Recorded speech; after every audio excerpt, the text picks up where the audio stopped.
Back on the Bossman show with Sloane Stevens, Sunny so down, Atlanta Open one more time for the good people. Sloane, good to have back in the city, the ATL. How you doing today, man? Good. How are you? I am great. Wish it wasn't raining so much, but it's all at least not too hot in Atlanta today. Yeah, exactly. It's not too hot, but it is a bit rainy, so hopefully the rain holds off for the match. No doubt. With Sloane, talk about coming to Atlanta and all the fans here who love you and support this Sun Showdown. Kind of the U.S. opening it up with a great event for the women's game. So like what you all are about, what you do. So talk about this great part of this event and what you're looking forward to tonight. Yeah, obviously it's always really nice. Unfortunate that it's the last event, the final sundown, the final showdown. But just excited to be able to play, obviously, against Taylor, who lives in Atlanta, who's from Atlanta. Oh, yes. Just coming off of, obviously, a Wimbledon doubles title, which is super exciting. So I feel like the final showdown is going to be super exciting, and just happy to be playing here and in front of the fans for one last time. And Sloane, for you getting ready for the U.S. Open's Hardcourt Series season here, talk about using this event to kind of kickstart your run to the U.S. Open, getting back on the hard court, getting on the grass and clay for those months in the spring here. Yeah, no, it's always really good to just get going and get started. Just kind of get out there and play. Obviously, I'm starting in DC in the following week, so it's always exciting. It's always a good time, and obviously to play in front of the U.S. fans. Yes. Even though there's no girls tournament here, it's always just nice to get out and play. So it's exciting. No doubt. If you, Sloane, as you get more in your career, you become more a veteran, how's it the game changed for you? For the string technology, for how the courts are, this knowing and controlling your game, all that power you have. Yeah, definitely. The game has changed a bunch, obviously, with rackets, with strings, with cords. The balls have changed, surfaces have changed so much. So it's definitely interesting. You kind of have to keep up with the times. But just excited to be playing and happy to be here, but also just kind of trying to adapt as best as I can. No doubt. And you're a Grand Slam champion at the U.S. Open, course. You know that she won the U.S. Open as well. So you're doing her thing, big things. So for you, going back to New York, knowing you won there in the past, knowing all the love and you did from the New York fans, all the energy from the Open. Talk about that. If someone going back there knowing you won there, got that great championship over somebody know very well, Madison Keys, but you're doing your things, trying to get one more in your career. Yeah, definitely. It's always exciting to go back to New York, obviously, where I won the U.S. Open. Being able to play in front of the crowd is always incredible.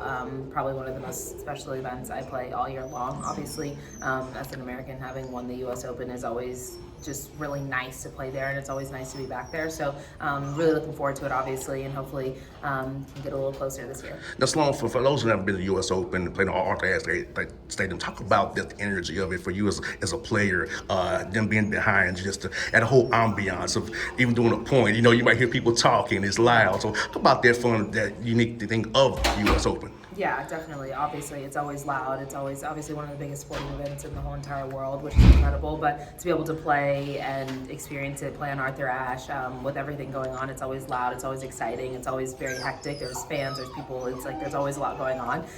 But yeah, definitely one of the greatest sporting events of the year and in the world, definitely. No doubt, Sloane, you've had some great coaches in your career, man. Talk about that. The guys, the young women who've poured into you over the years, helped you grow your game, become better, and the 10 miles you've been around.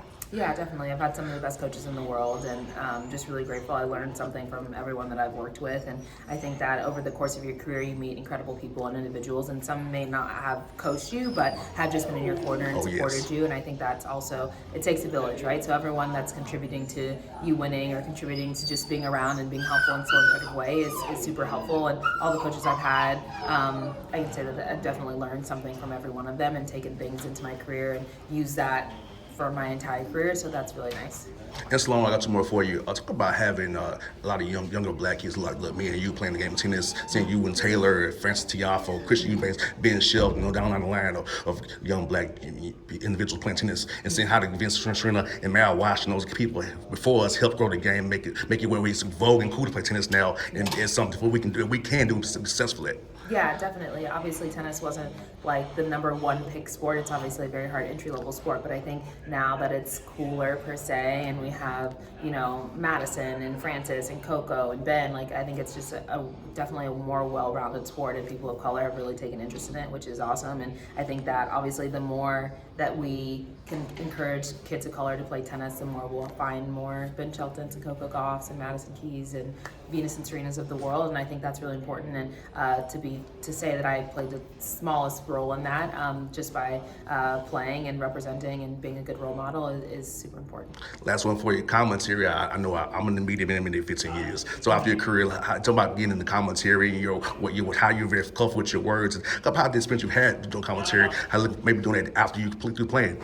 Yeah, I mean, I haven't thought about it too much, but I definitely think that commentary is interesting. Obviously, when I stop playing tennis, I will definitely take a break from tennis, so I won't be in the commentary streets right away. I feel that. Or even if at all, I have no idea. But I definitely think that it's always an interesting segue, something that you talk about that you know really well, obviously. And I did it before when I was injured in 2017, and that was like a good experience for me. You was good at it. Yeah. Oh, thank you. But I definitely think that it takes a lot of like studying. It takes a lot of you have to be fully committed to it. So I think definitely after tennis, when I figure out what I want to do or whatever it may be, you may see me in the booth. You may not. I have no idea. Honestly. Hopefully you stay out there 10 more years, hopefully. I don't know about that, but yeah, hopefully. Thanks, Sloane. It's good to talk to you as always. Thank you.